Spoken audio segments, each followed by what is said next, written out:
प्रणाम।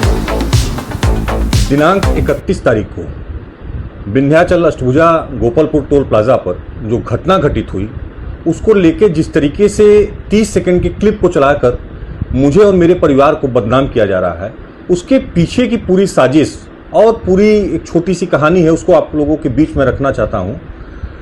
साथियों, जिस टोल प्लाजा पर यह बदनाम किया जा रहा है कि पैसे को लेकर विवाद हुआ, और स्वाभाविक सी बात है कि पैसे को लेकर ही टोल प्लाजा पर विवाद होता है, पैसे को लेन देन को ही लेकर। लेकिन मैं आपसे बताना चाहता हूं कि जब से ये टोल प्लाजा चालू हुआ है विंध्याचल में, जब से ये टोल प्लाजा लगा था, पहले कोई और चलाता था और अब तो जो चला रहे हैं उनसे हम लोगों का पारिवारिक संबंध है सुनील शुक्ला जी से। वो गांव से भी पड़ोसी हैं, शहर से भी पड़ोसी हैं। और जिस दिन इन्होंने टोल लिया था उसके खुद ही 3-4 दिन बाद फ़ोन करके कि सतीश, आपका जो भी गाड़ियां हैं उसको बता दीजिए, उसको फ्री करा दिया जाए। और पूरी गाड़ियों का टोल फ्री था, हमारे जितनी गाड़ियां हमारी हैं, 2-3 गाड़ियां 4 गाड़ियां, सबका टोल फ्री था। उसके बावजूद ये विवाद आखिर हुआ क्यों? जब मेरा पैसा लगता ही नहीं तो टोल पे विवाद करने का कोई मतलब नहीं होता। लेकिन विवाद लगातार हो रहा है। दिनांक 12 तारीख को मेरे भाई को रोका गया, गाड़ी से आ रहे थे, रोककर सिर्फ पूछा जाता था कि क्या नेताजी हैं, सतीश मिश्रा हैं गाड़ी में। मैं नहीं रहता था तो कुछ न कुछ अनबन ऐसी अमर्यादित भाषाओं का प्रयोग किया जाता था। दिनांक 12 तारीख को जब पहला विवाद हुआ मेरे भाई से, तो मेरे भाई ने मालिक सुनील शुक्ला जी को फोन करके पूरी घटना की जानकारी दी। फिर दिनांक 15 तारीख को मेरी भाभी यानी आशीष मिश्रा जी की पत्नी मेडिकल कार्य से मिर्जापुर आई थी और जाते वक्त फिर इसी तरीके से गाड़ी को रोका गया कि क्या सतीश मिश्रा हैं। उन्होंने कहा सतीश मिश्रा नहीं है, लेकिन बड़े अमर्यादित शब्दों का प्रयोग किया गया और महिलाओं के साथ भी बड़ी गंदी भाषा का प्रयोग किया गया।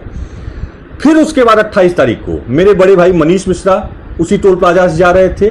सामने एक गाड़ी बोलेरो से यही व्यक्ति, जो व्यक्ति अरुण मोदलवाल ये कर रहे हैं, इसी व्यक्ति के द्वारा एक सामने किसी दर्शनार्थी की बोलेरो जा रही थी। और सीसीटीवी कैमरों में ये सब बातें सब चेक की जा सकती हैं।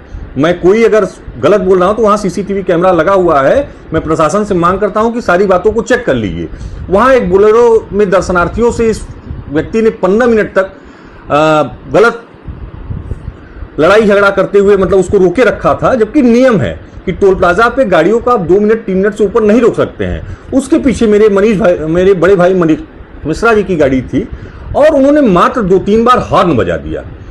उसके बाद ये व्यक्ति हमारी गाड़ी को पहचानता है और गाड़ी पे आया और बड़े ही अमर्यादित तरीके से कि क्या तुम चले जाओगे, उड़ के चले जाओगे, हेलीकॉप्टर ले लिए हो। तो लगातार इस व्यक्ति के द्वारा इस तरीके से विवाद किया जा रहा था। फिर दिनांक 31 तारीख को भी 30 सेकंड का वो वीडियो दिखाया जा रहा है, लेकिन उसके पहले का वीडियो और उसके बाद का वीडियो नहीं दिखाया जा रहा है। मेरे भाई आशीष मिश्रा मिर्जापुर से जा रहे थे, अपने सरकारी काम से करके वो मिर्जापुर से जा रहे थे और उनको ट्रेन पकड़ना था। उनका इलाहाबाद से ट्रेन था देहरादून के लिए, उनको जल्दी भी थी। वो जो बताया जा रहा है कि इमरजेंसी लाइन से जबरदस्ती घुसने का प्रयास कर रहे थे, तो पहले तो मैं आपसे बता देना चाहता हूं कि अष्टभुजा टोल प्लाजा पे कोई इमरजेंसी लाइन है ही नहीं। इमरजेंसी लाइन का नियम होता है कि जो इमरजेंसी में निकाला जाता है, जिसपे फास्टैग नहीं होता है। लेकिन अष्टभुजा टोल प्लाजा पे आप चेक कर लीजिए, एनएचआई के नियमों को पढ़ लीजिए, वहां पे सारे बूथों पर फास्टैग लगा हुआ है। तो इमरजेंसी लाइन कोई नहीं थी। और फिर जब मेरा पैसा लग नहीं रहा है तो मैं किसी भी लाइन से चला जाऊं, वीआईपी लाइन से चला जाऊं, किसी जो लाइन खाली रहे उससे आदमी चला जाता है। और खुद टोल प्लाजा वाले कहते हैं भैया इस लाइन में भीड़ लगी है, आप इस लाइन से चले आइए। तो मेरे भाई इमरजेंसी लाइन में चले गए थे, जिसको ये लोग इमरजेंसी लाइन बता रहे हैं, हालांकि वो इमरजेंसी लाइन नहीं था, उसमें चले गए थे। लेकिन इस व्यक्ति द्वारा रोक के बहुत ही अमर्यादित तरीके से गाली गलौज किया गया। और उसके बाद चूंकि मेरे भाई को इलाहाबाद से देहरादून के लिए ट्रेन पकड़ना था, उन्होंने विवाद करना उचित नहीं समझा और वो लौट कर फिर जिस लाइन से ये कह रहा था उस लाइन में चले आए। उसके बाद ये व्यक्ति फिर उस लाइन में आ गया। आप देखिए कि अगर इसकी ड्यूटी किसी एक बूथ पे लगी होगी ना, कि सारे बूथ पर यही ड्यूटी कर रहा था, ये फिर उस इमरजेंसी लाइन से फिर उस बूथ पर आ गया, फिर गाड़ी रोका, फिर विवाद करता है।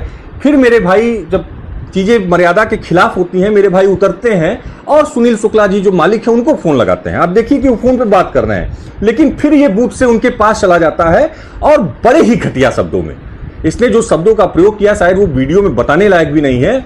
और जो लोग कह रहे हैं कि वो वीडियो में नहीं आया, ठीक है, वो धीरे से बोल रहा था, मेरे भाई आक्रोश में जोर से बोल रहे थे, उनकी आवाज आ रही है। लेकिन पुलिस वहां जांच कर ले कि किस भाषा का इसने प्रयोग किया था मेरे और मेरे पूरे परिवार के लिए। उसके बाद जब आदमी से मर्यादा के खिलाफ, उनकी महिलाओं, उनके घर की महिलाओं के साथ, उनके पूरे परिवार के साथ बदतमीजी हो रही थी, तो मेरे भाई ने गलती वहां किया। उनको अपने ऊपर कंट्रोल करना चाहिए था, प्रशासन को फोन कर देना चाहिए था, 112 नंबर पे पुलिस को बुला लेना चाहिए था, एप्लीकेशन देना चाहिए था, लेकिन ये नहीं करना चाहिए था। इसको मैं एक्सेप्ट करता हूं कि उन्होंने गलत किया, लेकिन इसके पीछे का कारण क्या है?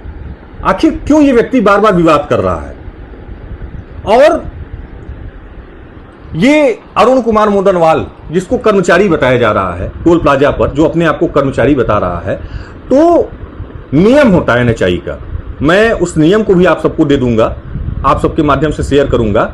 नियम होता है कि टोल प्लाजा पर जितने कर्मचारी होते हैं उनका वो ड्रेस कोड में होने चाहिए, उनके पास प्रॉपर आईडी कार्ड होना चाहिए। आम जनमानस को कैसे पता चलेगा कि ये इस टोल प्लाजा के कर्मचारी हैं?